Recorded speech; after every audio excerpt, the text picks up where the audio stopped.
As festas de San Miguel de Deiro viviron este domingo unha traxedia que dificilmente será esquecida polos presentes na celebración.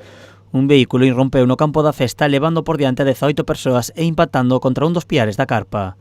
Entre os feridos atópase un menor en estado grave. Había 6 personas que estaban tiradas no suelo, un chaval que ahora creo de 14 anos que está en Santiago, non sabemos entre comillas como está ahora, pero era quizás o peor.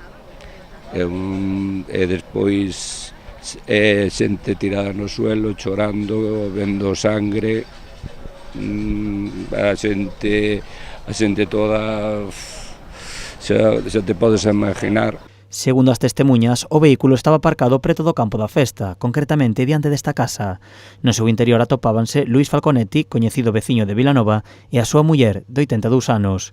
Ela foi a que conducía o coche que, sen ningún tipo de control, percorreu uns 20 metros ata chocar co poste. Supuestamente o que comentaba, que lle pegou un mareo, e claro, en vez de parar o coche, ela, a señora, non se enterou de nada.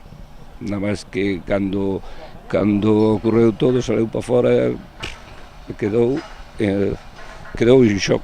Toda a vila e arredores está consternada co acontecido.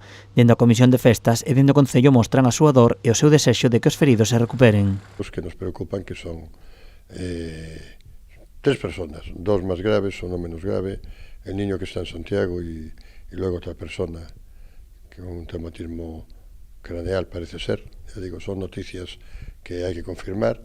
Y bueno, pues esperar a ver cómo va evolucionando la situación. Es grave, cualquier traumatismo sin múltiple es grave y bueno, pues esperar y desearle lo mejor, obviamente, a los heridos. A muller deu negativo nas probas de alcohol e drogas.